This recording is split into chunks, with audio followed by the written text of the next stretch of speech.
नमस्कार, मैं जितेंद्र चतुर्वेदी। मतांतर में आप लोगों का स्वागत है। उत्तर प्रदेश में अब सिर्फ 3 चरणों का चुनाव बचा हुआ है।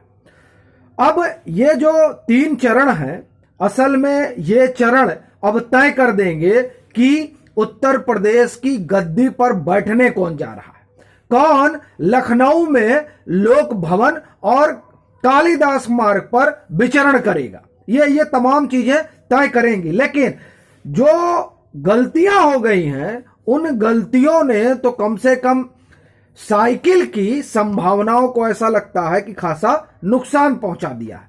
अब आप कहेंगे कि ये गजब बात है, आप जब देखिए तब साइकिल को ही नुकसान पहुंचाते हैं। असल में कहा जाता है ना कि जब सामने वाला अपना पैर ही कुल्हाड़ी पर दे मारे तो जाहिर तौर पर नुकसान उसी को होना है।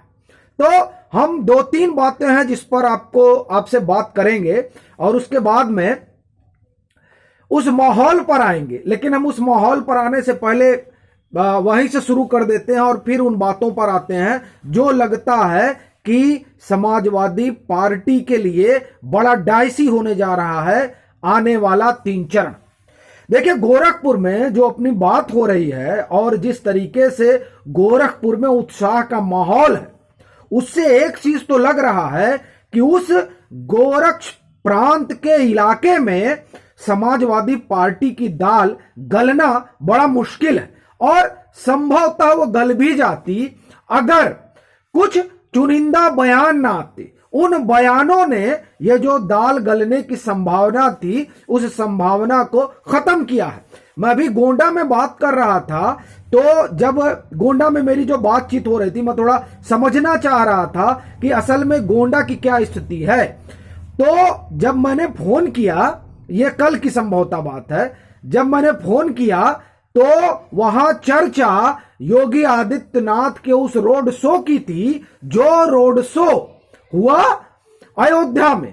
अब आप कहिए, लोग एकदम मंत्रमुग्ध थे, कह रहे थे अरे वो तो हम लोग जो है, हमने पूछा अयोध्या क्या हाल है, गोंडा पूछा, फिर पूछा अयोध्या क्या हाल है। अरे बोले वो तो हम लोग देख रहे थे ना जब महाराज जी पूरा जो है उनका अपना रोड शो निकला था। अरे क्या भव्य दृश्य था।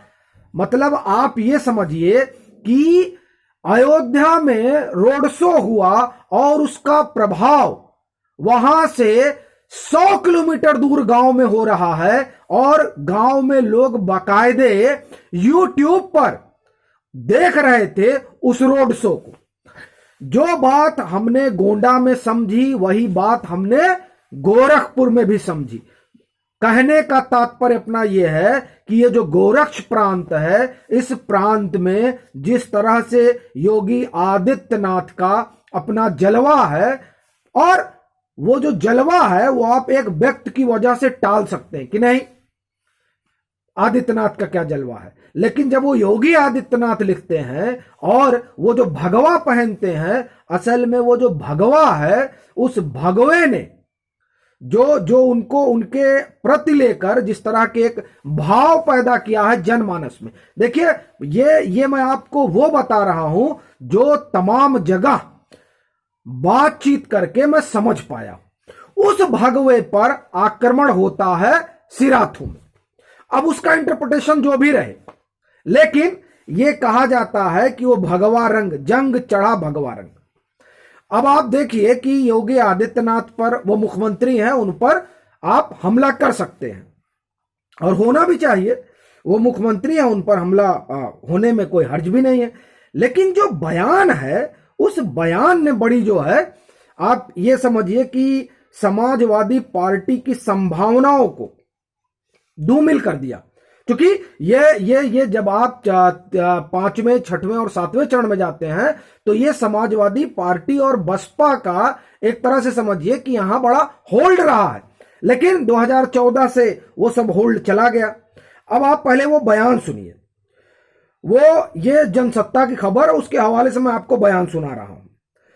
सिराथू पहुंची डिंपल यादव ने सीएम योगी पर तंज कसते हुए जनता से पूछा कि लोहे में जो रंग लगता है उसका रंग कैसा होता है। यह आप गौर करिएगा, उन्होंने जनता से पूछा, उधर से जवाब नहीं आया, तो इस सवाल का उन्होंने खुद ही जवाब दिया कि इंजन तो लोहे का होता है, लेकिन लोहे पर जो जंग जो जो रंग रहता है उसी रंग का कपड़ा हमारे मुख्यमंत्री पहनते हैं।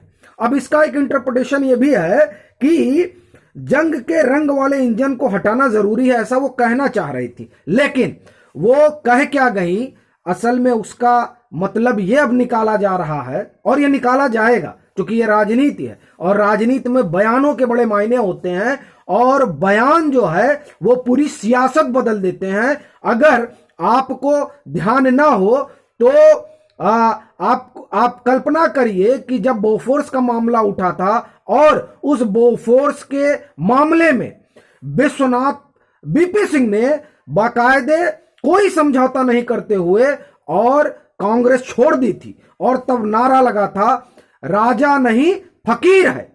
बाकी आप नारे से वाकिफ हैं। उस नारे ने, आप ये समझिए कि जब वो जो दौर था जिसमें कांग्रेस की तूती बोलती थी, हाशिए पर चली गई कांग्रेस और बीपी सिंह प्रधानमंत्री बनते हैं, एक नारा। आप दूसरे पर आइए, जो 2019 में जिस नारे के जरिए हमला किया गया नरेंद्र मोदी पर, चौकीदार चोर है, ये नारा, इस नारे ने, अगर मैं ये कहूं कि जो लोग मान रहे थे कि ना आंधी है ना सुनामी है, नहीं रही होगी, लेकिन इस नारे ने आंधी भी लाया, ये नारा, और सुनामी भी लेकर आया। और वो लोग जो कह रहे थे कि हम जमीन पे अपना कान रख के और सुन रहे हैं तो वहां ना हमें धक धक दिखाई दे रहा है ना कोई करंट समझ में आ रहा है। लोग देखिए, उस समय जो लोग टहल रहे थे 2019 में, वो ये कह रहे थे कि भाजपा का अंडर करंट है। तो उस पर एक बड़े पत्रकार, मैं नाम लेना उनका उचित नहीं समझता इसलिए मैं नाम नहीं लूंगा, लेकिन वो ये कह रहे थे, और वो कार्यक्रम भी आपको थोड़ा सा ध्यान दिला देता हूं कि आज मैं अराजनीतिक बात करूंगा, और उस अराजनीतिक बात में वो ये कहते हैं कि हम तो जो है धरती पर, लोग धरती पर कान लगा के सुन रहे हैं कि धक धक धक अंडर करंट चल रहा है। ये उस समय उन्होंने कहा था। लेकिन ये जो नारा है और इस जो चौकीदार चोर है का नारा आया, उस नारे ने जिस तरह से, उस नारे से आहत होकर नरेंद्र मोदी के पक्ष में जिस तरह से ईवीएम का बटन दबा, वो जब 23 मई को खुला 2019 को, तो पता चला भाजपा को 303 सीटें आ गई। यह है नारे का असर। उसी तरह का तंज है ये जब कहा जाता है कि वो जिस तरह का वस्त्र पहन रहे हैं, मतलब ये योगी आदित्यनाथ पर कितना हमला है वो तो एक अलग विषय है, लेकिन ये भगवे पर बड़ा हमला है। ये असल में रंग पर हमला हो गया और रंग से बड़ा भगवे पर हमला हो गया। वो भगवा जो सनातन संस्कृति का प्रतीक है, पताका है।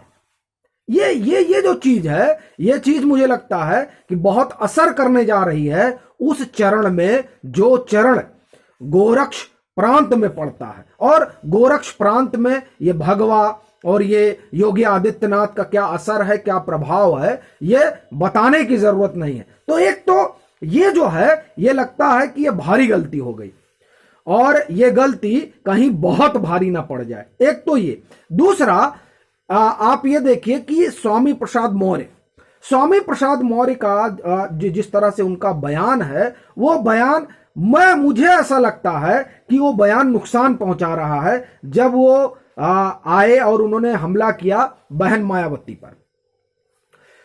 मायावती पर हमला करके उन्होंने अखिलेश यादव की जो संभावना थी, उस संभावना को बड़ा नुकसान पहुंचाया। और फिर मैं चंद्रशेखर रावण पर आऊंगा। चंद्रशेखर रावण का हमला अब जिस चरण में चुनाव जा रहा है, उस चरण में बड़ा प्रभावी है, क्योंकि अब ये चाहे चौथा हो, और माफ करिए, चाहे पांचवा हो और चाहे छठवां हो और चाहे सतवां हो, लेकिन खास तौर पर पांचवा और छठवां, इसमें तो दलित आबादी बहुत है। और साइकिल लेकर टहले थे इनके लिए चंद्रशेखर रावण। अब आप समझिए कि जिनके लिए वो साइकिल लेकर टहले, अगर उन पर वो ये कहते हैं कि 25% आबादी को वो 2 सीट देकर प्रतिनिधित्व देना चाहते थे और उन्होंने छल किया, तो चंद्रशेखर आजाद के इस बयान का क्या असर पड़ने जा रहा है समाजवादी पार्टी पर। ये और ओम प्रकाश राजभर तो अपने आप में जो है बहुत बड़े आदमी है ही हैं, आप लोग उनसे परिचित ही हैं। और जिस तरीके से उनकी अपनी बोली बानी है, उस बोली बानी से क्या परिस्थितियां पैदा हुई हैं, इससे आप लोग वाकिफ हैं। और एक बात और, जिसके बाद हम लोग फिर अपनी बात को विराम देंगे, वो ये कि जो मैं एक चीज और देख रहा हूं, और मैं ये समाजवादी पार्टी के लिहाज से कह रहा हूं कि असल में समाजवादी पार्टी को जो ये ओपिनियन पोल आया और उस ओपिनियन पोल ने दिखाया कि साहब बहन जी का 10% वोट शिफ्ट हो गया, जमीन पर कम से कम पहले 3 चरण में तो हमने बात की, लेकिन चौथे चरण से मैं बात भी कर रहा हूं और टहल भी रहा हूं। लेकिन इस बात करने में और टहलने घूमने में मुझे यह समझ में नहीं आया कि जिस तरह से लोग बता रहे हैं कि गैर यादव बिरादरियां टूट गई हैं, वो टूटन मुझे नहीं दिखाई दी। मैं ये नहीं कह रहा हूं कि जैसे ये आप कहिए कि 100% इधर ही आ रहे हैं, नहीं, ऐसा नहीं है। 100% तो कोई बिरादरी कहीं भी वोट नहीं करती है, लेकिन जिस तरह से टूटन की बात हो रही है, वो टूटन, उनके टूटन का मतलब ये है कि आधा बट गए हैं, और मुझे नहीं लगता कि कहीं कोई आधे का बंटवारा है। 2-4-10% सब जगह जो है, अगर कोई बिरादरी को हम 100 की इकाई मान ले तो उस 100 में से 15-20 तो इधर उधर जाते ही हैं, लेकिन उस जाने का कोई बहुत बड़ा असर पड़ता दिख रहा है, ये मुझे नहीं लगता है कि ऐसा कुछ है। तो इस लिहाज से मैं कह रहा हूं कि असल में ये जो अंकगणित बताया गया, वो हमको लगता है वो अंकगणित भी, उस अंकगणित में भी समाजवादी पार्टी कहीं फंस गई, और जो भी रहा हो, लेकिन ये जो तमाम चीजें हुई, इन चीजों ने आने वाले 3 चरणों में समाजवादी पार्टी की संभावना को बड़ा धक्का लगाया है। और एक चीज और आप जान लीजिए कि दरअसल जो बयान है, वो बयान बताते हैं कि आप पीछे के चरणों में आपने क्या पाया है और क्या खोया है। अब जिस तरह से आप देखिए कि चुनाव में जो 2 स्टार प्रचारक अभी तक नहीं आए थे, वो स्टार प्रचारक अब 5वें, 6वें और 7वें में, 5वें से आ गए तो संभवतः आगे भी दिखाई दें। उन स्टार प्रचारकों का आना ये बताता है कि आधी आबादी का रुझान क्या है और वो आधी आबादी गई किधर है। एक तो उसे रोकना है, और दूसरा गोरक्ष प्रांत में जो उनका पुराना अपना आधार था, कम से कम सपा का, वो वापस पाना चाहते हैं। लेकिन ऐसा लगता है कि ये जो 2-3 गलतियां हुई हैं, अब ये जाने हुई या अनजाने हुई, ये इस पर एक बहस हो सकती है, लेकिन इसने, मैं ये मानता हूं कि समाजवादी पार्टी की संभावना को बड़ा आहत किया है, क्योंकि जिस भगवे पर निशाना बनाया जा रहा है, वो भगवा कहां तक जाकर जुड़ता है, ये 10 मार्च के नतीजे बताएंगे। अभी के लिए फिलहाल इतना ही। अगर आप मतांतर से नहीं जुड़े हैं तो जुड़िए, वीडियो को लाइक कीजिए, शेयर कीजिए और अपने सुझाव जरूर साझा कीजिए।